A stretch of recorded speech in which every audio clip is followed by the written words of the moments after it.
أسعد الله صباحكم يا إخوتي. راح نتعلم اليوم إن شاء الله كيف نصلح محرك الأقراص، يعني كيف نصلح الفلاش ديسك أو الهارد ديسك الخارجي أو أي وحدة يعني عفوا تخزين خارجية.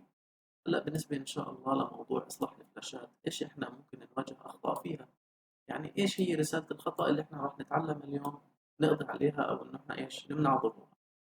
طبعا مثل ما أنا كاتب لكم في هذه الملاحظات البسيطة، المشاكل اللي بتظهر في محركات الأقراص المحمولة وطريقة إصلاحها بأمر الإصلاح فحص القرص أو تشيك ديسك. القرص بحاجة إلى تهيئة، رسالة بتظهر كثير يا جماعة، القرص بحاجة إلى تهيئة. يعني disk is write protected، برضو القرص محمي ضد الكتابة. القرص بحاجة إلى تهيئة بتكون الرسالة إيش معناها؟ إنه flash disk need to be formatted. تلف بعض البيانات وخلل في استدعائها. تلف بعض البيانات وخلل في استدعائها يا جماعة، يعني إنه يكون في عندي 20 صورة في الفلاش اللي فاتحين بس خمسة، أو إنه في صورة معينة تالفة لما بفتحها بقول لي الملف تالف. بطء الفلاش ديسك، يعني بتلاقي إنه استدعاء الملفات بطيء، أو النقل منه بطيء، أو النقل عليه بطيء، وطول الفترة الزمنية لكي يعرض الملفات، يعني بيطول لما بيتعرف على نظام. طبعا طريقة الإصلاح كتير رائعة وما بتتطلب أي برامج خارجية، بل من خلال ويندوز ومن خلال أوامر الإصلاح. أول شيء بنوصل محرك الأقراص في الحاسوب، يعني الفلاش ديسك بنشبكه في الحاسوب، وبعدها نتعرف على حرف محرك الأقراص.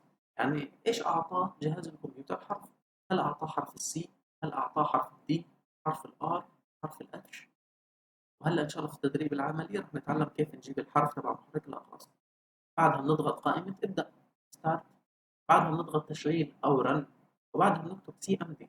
سي ام دي يعني محرر الأوامر النصية، اللي هي دوس، أو خلينا نحكي اللي بتقوم بعمل كتابة الأوامر النصية. ممكن نستدعيها من البرامج الملحقة أكسسوارز اللي هي اسمها محرر الأوامر، أو من خلال تشغيل وبنكتب سي ام دي. بعدها بنكتب الأمر مثل ما أنا كاتب لكم إياها، سي اتش كي دي اس كي، وهو اختصار للأمر تشيك ديسك. بعدها يا جماعة بنروح على حرف محرك الأقراص بنكتبه، يعني بنحط مسطرة سي اتش كي دي اس كي مسطرة. بعدها بنحط حرف محرك الأقراص اللي احنا جبناه في الخطوة 2.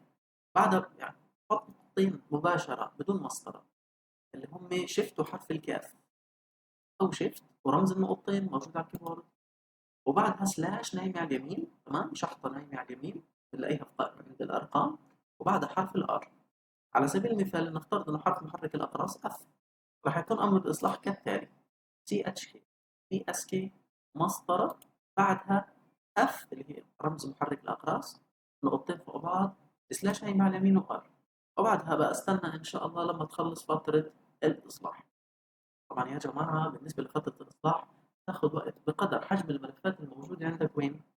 على الفلاش، بقدر حجم الملفات اللي راح يصلحها. وهذه بتختلف طبعا من فلاش لفلاش، أو من هارد ديسك خارجي لهارد ديسك خارجي. طبعا هلا إن شاء الله راح نجرب الموضوع عملي. نشبك الفلاش إن شاء الله. طبعا أول ما بتشبك محرك الأقراص أو الفلاش ديسك راح يظهر عندك بإذن الله. طبعا مش حيفتح لك زي هيك ما أنا فاتح، أنا بضرب مثال على فلاش شغال. راح نفترض إنه طلع لنا رسالة خطأ إنه القرص بحاجة لتهيئة، أو إنه القرص رايت بروتكتد، أو إنه في عندي ملفات جواته مش شغالة، أو إنه بطيء. لاحظوا إنه من فوق عند اسم الفلاش تبعي محطوط الحرف بين علامتين أو بين قوسين وجنبه نقطتين فوق بعض اللي هو اف. احنا لو رحنا على جهاز الكمبيوتر راح نلاقي الفلاش هان مكتوب وجنبه في حرف، مثل ما انتم شايفين القرص المحلي السي، محرك الأقراص دي، الفلاش اف. هذا هو حرف محرك الأقراص. بعدها إن شاء الله بنبلش في الخطوات. هلا احنا إن شاء الله عرفنا خمس حرف محرك الأقراص، نروح نضغط قائمة ابدأ. بعدها تشغيل. طبعا تشغيل إذا ما لقيتها هون فيك تضغط إيش؟ فيك تضغط علامة الويندوز وحرف الآر من اختصارات الكيبورد. طبعا إذا في حالة إنها مش موجودة مش حنضل ندور عليها، بنضغط علامة ويندوز من الكيبورد وحرف الآر من الكيبورد، بتفتح عنا مثل هيك، مثل ما انتم شايفين تشغيل. طبعا بنكتب سي ام، بعد ما نكتب سي ام دي نعمل موافق، حتظهر عنا قائمة موجه الأوامر. شاشة يا جماعة، هذه الشاشة سوداء تتعامل مع ويندوز من خلال الأوامر. بنكتب حرف اللي هو الأمر اللي حكينا عنه، اللي هو مشتق من كلمة تشيك ديسك، اللي هي سي اتش كي اس هيك نعمل مسطرة، وبعد ما نحط حرف محرك الأقراص اللي احنا اتفقنا عليه F، نحطهم فوق بعض، علامة اللي هي سلاش أو الشحطة اللي نايمة على اليمين، وبعدها حرف الآر، وبنضغط انتر.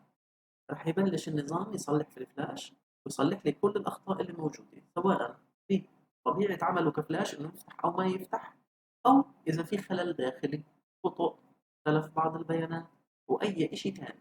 طبعا العملية يا جماعة بتاخد وقت بقدر حجم الملفات اللي موجودة على القرص، وبقدر مساحته. يعني نفترض إنه الفلاشة اللي قدرها 4 جيجا تاخد وقت أقل من هارد ديسك حجمه 1 تيرا. طبعا زملائي هذا بإذن الله بتظبط كمان للأقراص الداخلية في الحاسوب. طبعا أمر إصلاح الأقراص هو أمر داخلي في الحاسوب. يعني لنفترض إنه أنت عندك أكثر من قرص في الحاسوب، القرص المحلي سي، والقرص المحلي دي، والقرص المحلي بي. فجأة قرص الدي صار يعمل مشاكل، أو قرص الدي في ملفات داخله ما بتشتغل. ممكن من خلال هذا الأمر إخواني نصلح القرص الدي الداخلي، مش بس محركات الأقراص الخارجية. أمر سي اتش كي دي اس كي أمر رائع، أمر كثير كثير مهم ومفيد في ويندوز. واحنا ان شاء الله اتمنى نكون اليوم بينا اهميته، لانه بيصلح كثير اخطاء سواء في الحاسوب الداخلي او في محرك الاقراص الخارجي. طبعا احنا بنتعرف على هذا الخلل في محرك الاقراص الخارجي بسبب تعاملنا كثير بنقل البيانات، وبسبب انه هذه المشكله بتتكرر في ازاله محرك الاقراص. يعني كثير ناس بصير عندها خلل في الفلاش ديسك خاصه، لانها بتزيله بطريقه خاطئه. احنا قبل ما بنزيل محرك الاقراص بنعمل اشي، إنه قبل ما أبقى أشده بنروح على رمزه الموجود هون زي ما أنتم شايفين، هذا هو. بضغط ضغطة صغيرة بشمال الماوس، وفي عندنا تاج محرك الأقراص اللي هو اسمه كروزر بليد، هو الفلاش ديسك تبعي. بضغط عليه وبنتظر قليلا، بيجيب لي رسالة يمكن إزالة الأجهزة بأمان، وبعدها بشيله. وهيك أنا بتجنب حدوث المشاكل هاي اللي هي القرص بحاجة للتهيئة، يعني flash disk need to be formatted، القرص محمي ضد الكتابة، disk is write protected، تلف بعض البيانات وخلل في استدعائها. يعني أنا في عندي أكثر من ملف، أكثر من صورة، لكن في صورة من الصور ما بتفتح. وغير هيك كمان اللي هي مشاكل البطء، ومشاكل الأخطاء الداخلية للحاسوب، مشاكل استدعاء الملفات في الحاسوب، سواء لمحرك الأقراص الخارجي إخوتي، أو لموضوع اللي هو الفلاشات الخارجية ومحركات الأقراص الخارجية. محركات الأقراص الخارجية تتعدد مساحتها، ممكن يكون الجوال. يعني في كثير أجهزة جوال إخواني فيها بيكون ميموري، الميموري هذه برضه بصير فيها خطأ اللي بيصير في الفلاش ديسك، إنه هي عبارة عن تخزين. فلما تشبكها على الحاسوب بعض الملفات ما بترضى تفتح، بيجيب لك إنه القرص، يعني إنه محمي ضد الكتابة، بيجيب لك إنه القرص بحاجة لتهيئة. ما تروح تعمل تهيئة، لا، تكتب أمر الإصلاح مثل ما إحنا تعلمناه، مثل ما إحنا طبقناه في هذا الفيديو. أتمنى تكون هذه المحاضرة مفيدة، وهي فعلا مفيدة. كان معكم نضال نعيم أخوكم. ادعمونا بإعجاب للفيديو وباشتراك بالقناة لحتى نضل ننزل لكم العديد من الفيديوهات الرائعة يا أخوتي. أسعدني وشرفني إنه أنا بأفيد وبأستفيد. شكرا لكم، إن شاء الله صباحكم مساءكم سعيد.